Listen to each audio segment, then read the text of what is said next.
दोस्तों, आज एक छोटा सा वीडियो बनाने जा रहा हूँ क्योंकि कई लोगों का डिमांड थी कि आपके वीडियोस तो काफ़ी लंबे होते हैं, पर आप छोटे छोटे वीडियो भी बनाइए और अलग अलग टॉपिक के ऊपर बनाइए ताकि हमें फ़ायदा हो। तो सोचा कि एक इम्पोर्टेंट टॉपिक के ऊपर ये वीडियो बना रहा हूँ। खास करके ये जो है वो वीडियो जो नए जिन्होंने शादी की है और नए कपल्स है और जिनके यहाँ बच्चा आने वाला है, उनके लिए कुछ बहुत ज़रूरी इम्पोर्टेंट बातें मैं बताना चाहता हूँ। पर ये कोई मेडिकल ग्राउंड पर और कोई प्रकार की टिप्स नहीं है, पर गर्भ जब रहता है कंसेप्शन से लेके 9 महीने तक क्या क्या इम्पोर्टेंट बात को ध्यान में रखनी चाहिए इसके बारे में, और जो पेरेंटिंग है, परवरिश है, उसके बारे में थोड़ी बात करना चाहता हूँ। तो क्योंकि देखो, एक बालक का जन्म इस पृथ्वी पर होता है, एक जीव, एक आत्मा आती है, तो ये सबसे बड़ी घटना होती है कि सबसे चमत्कारिक घटना जिसको कह सकते हैं, ऐसी ये घटना है। एक जीव आ रहा है इसके ऊपर, इसलिए जो है वो बच्चा किस तरह वो जीव आ रहा है वो बहुत इम्पोर्टेंट है। और इसके लिए जो है ये एक कंसेप्शन हो जाने के बाद 9 महीने की जो यात्रा है वो एक अद्भुत यात्रा है। इसमें बहुत ध्यान रखना चाहिए।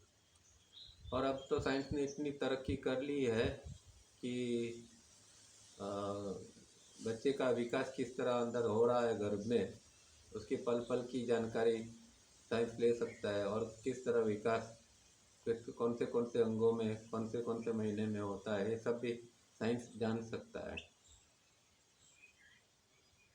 और एक घटना तो ये होती है कि आ, बच्चे का अंदर गर्भ के अंदर शरीर का विकास होकर 9 महीने में बाहर आता है। 9 महीने के बाद दूसरी एक अलौकिक घटना घटती है, और वो है कि जो बच्चे का शरीर बाहर आया, उसके अंदर आत्मा का प्रवेश। देखो, याद रहे कि आत्मा कभी भी माँ के गर्भ के अंदर नहीं जाती है। आत्मा जब बच्चा बाहर आता है, शरीर बाहर आता है बच्चे का माँ से, तब ही आत्मा उस बच्चे के अंदर एंटर होती है। तो वो एक बहुत इम्पोर्टेंट बात है। कई लोग ये बात जानते नहीं हैं, पर ये आत्मा उसमें प्रवेश होती है और उस दौरान एक स्पार्क होता है, और स्पार्क के कारण बच्चे के अंदर जो थोड़ा दर्द होता है, उसके कारण बच्चा रोने लगता है, और फिर बच्चे का जीवन शुरू होता है। तो ये पार्ट जो है वो साइंस के अंदर नहीं है आत्मा के बारे में, पर हमारे शास्त्रों के अंदर ये बताया हुआ है। अब इम्पोर्टेंट बात ये है कि जब स्त्री पुरुष का शारीरिक मिलन होता है बच्चे के लिए, तो कभी भी वो चीज़ जो है वो एक्सीडेंटल नहीं होनी चाहिए। मतलब एक्सीडेंटल का मतलब क्या? एक्सीडेंटल या आकस्मिक का मतलब ये है कि अगर कपल्स मौज मजा के लिए सेक्स करते हैं और गर्भ रह जाता है, ये बहुत जिसको कहते हैं वो कम नसीब घटना है। ऐसा कभी भी नहीं होना चाहिए। अनजाने में गर्भ रह जाता है, वो बिल्कुल ठीक नहीं है। इसका कारण ये है कि आपके यहाँ ये वैसा जीव आएगा कि आपकी सेक्स के दौरान आपकी मानसिक स्थिति क्या है, मानसिक अवस्था कैसी है। ऐसे ही अवस्था का जो जीव है, तो हजारों लाखों जीव है, इसमें से जो मैचिंग करता है इस अवस्था का, वो जीव ही आपके यहाँ खींचे आएंगे।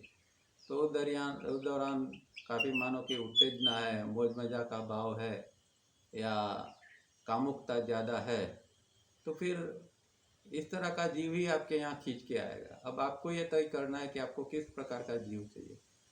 कहने का मतलब ये है कि जब आप एक प्लानिंग के साथ बच्चे को लाने का प्रयत्न करते हैं तब कोई अच्छा जीव आने की संभावना ज़्यादा बनती है। पर इस तरह मौज मज़ा में कर लिया तो कोई भी जीव आ सकता है और ज़िंदगी भर फिर उसके साथ जीना पड़ता है और उसके कारण कई बार हमें काफ़ी दुखी भी होना पड़ता है। तो ये पॉइंट जो लोग अगर सेक्स करना है तो उसके प्रिकॉशंस लो कि बच्चा ना हो जाए या एक्सीडेंटल कुछ ना हो जाए। बाकी तो ये बात खास ध्यान में रखनी है। तो प्लानिंग के साथ ही हमेशा बच्चे का जन्म होना चाहिए। इसमें कंसेप्शन से पहले 3 महीने तक दोनों पति पत्नी को ब्रह्मचर्य का पालन करना चाहिए।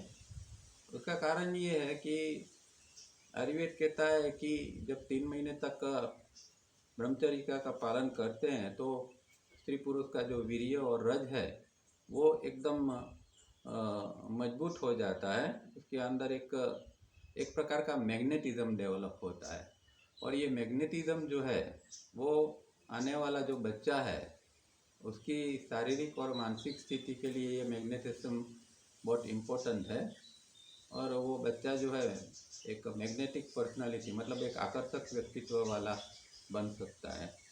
तो पहला काम तो ये करना चाहिए कि अच्छा बच्चा अगर आपको लाना है तो 3 महीने पहले कंसेप्शन से पहले ये ब्रह्मचर्य का पालन खास करना जरूरी है।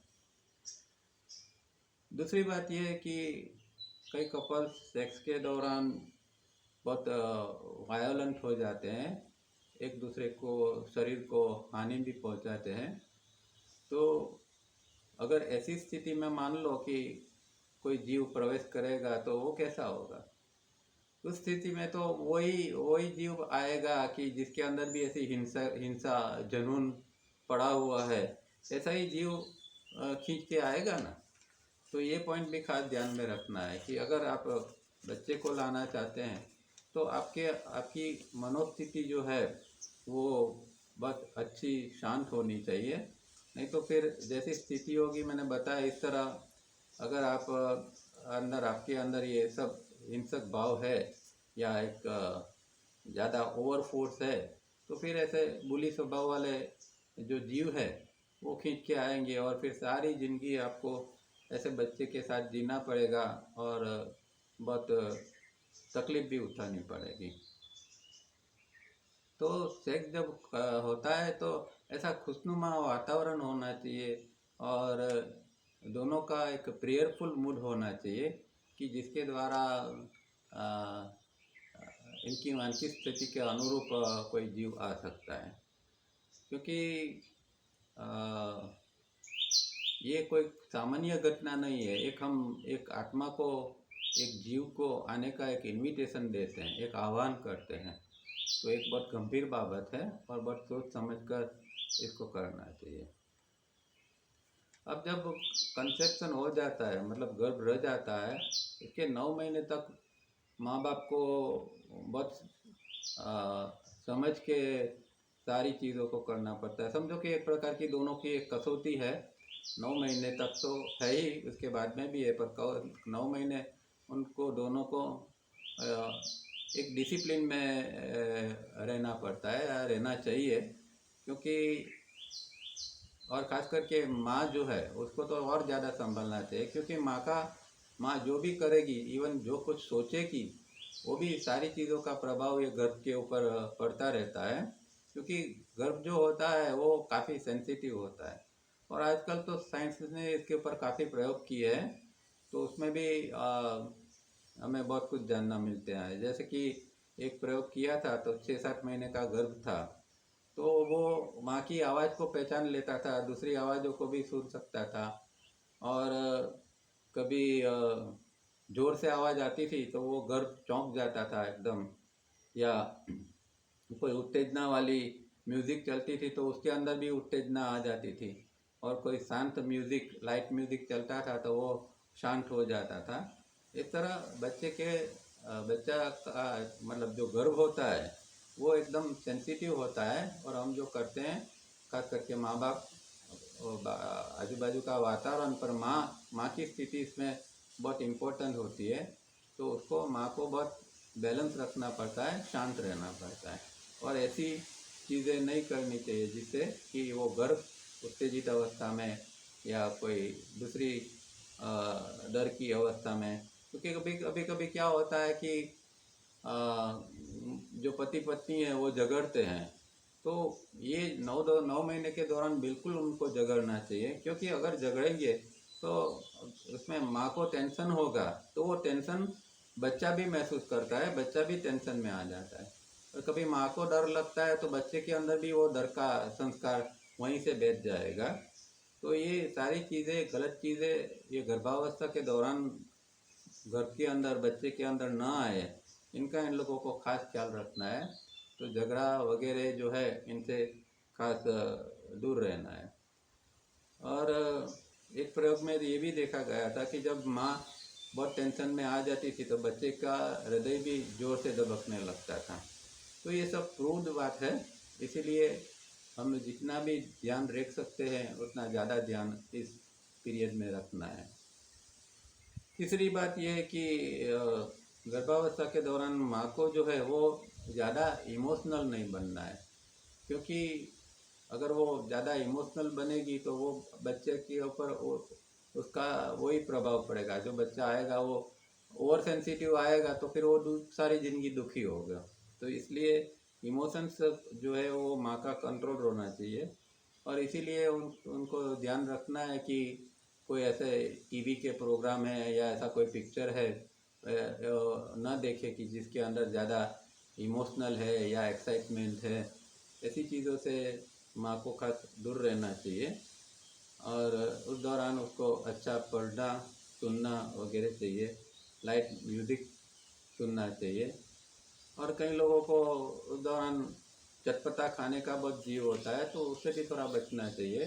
सिंपल खुराक जो डाइट जो है वो हेल्दी डाइट जो ज़रूरी है, इस तरह का डाइट लेना चाहिए।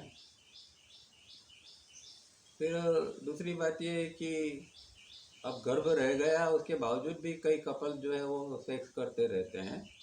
हालांकि डॉक्टर और साइंस तो उसकी मना नहीं करते, वो तो छूट देते हैं कि कुछ महीने तक सेक्स किया जाता है, पर हो सके तो 3 महीने के बाद सेक्स बंद कर देना चाहिए, क्योंकि उस अवस्था के अंदर जो दोनों में एक्साइटमेंट आता है उसका प्रभाव फिर वो गर्भ के ऊपर भी पड़ेगा, वो बिन जरूरी एक्साइट होता रहेगा।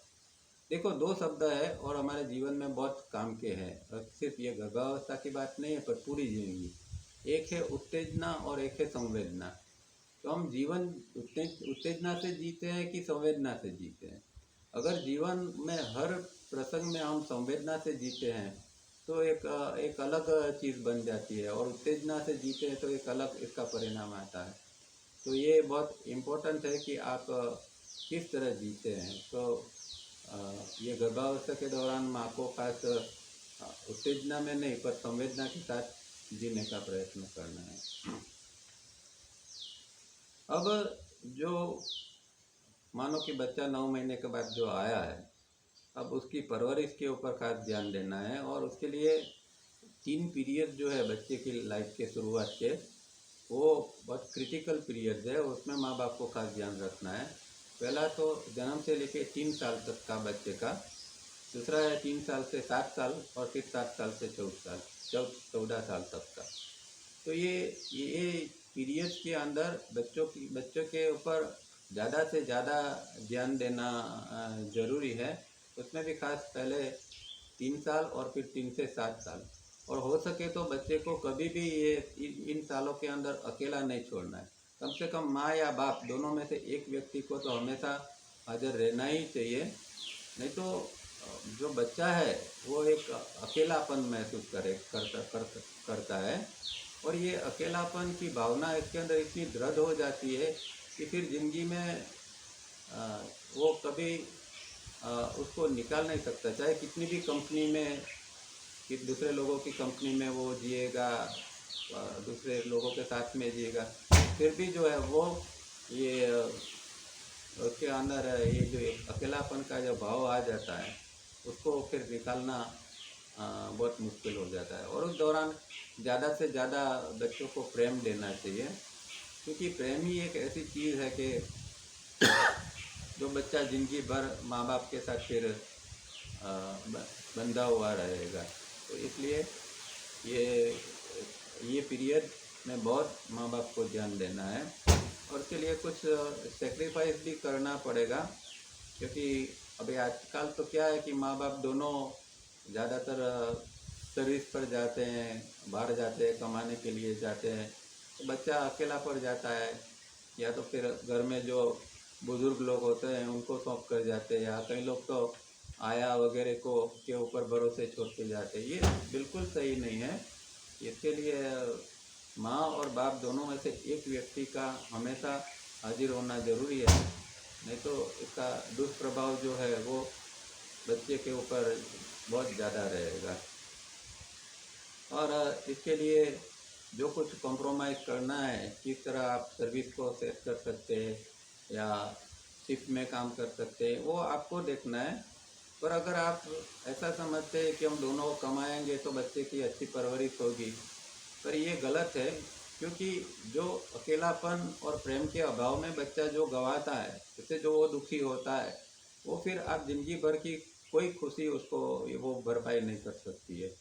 इसीलिए ये मत सोचना कि हम ज़्यादा कमाएंगे तो हमारा बच्चा और भविष्य में अच्छा खुश रहेगा।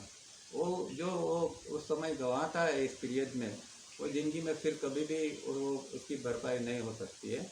इसीलिए कमाने के ऊपर इतना ज़्यादा ये मत करना, बच्चे की परवरिश किस तरह होती है उसके ऊपर आप ज़्यादा भार देना। और लास्ट बात ये है कि जैसे हमने कहा कि बच्चा बहुत सेंसिटिव होता है और म्यूज़िक वगैरह भी समझता है, तो अगर जो माँ है वो इस दौरान 3 स्टेप रिदमिक ब्रीदिंग करती है, तो वो उसकी हेल्थ के लिए तो अच्छा ही है, पर बच्चे का अंदर जो विकास है उसके लिए भी बहुत अच्छा है। ऐसे बच्चे के अंदर विकास बहुत अच्छा होता है और वो एक रिदम लेके आते हैं।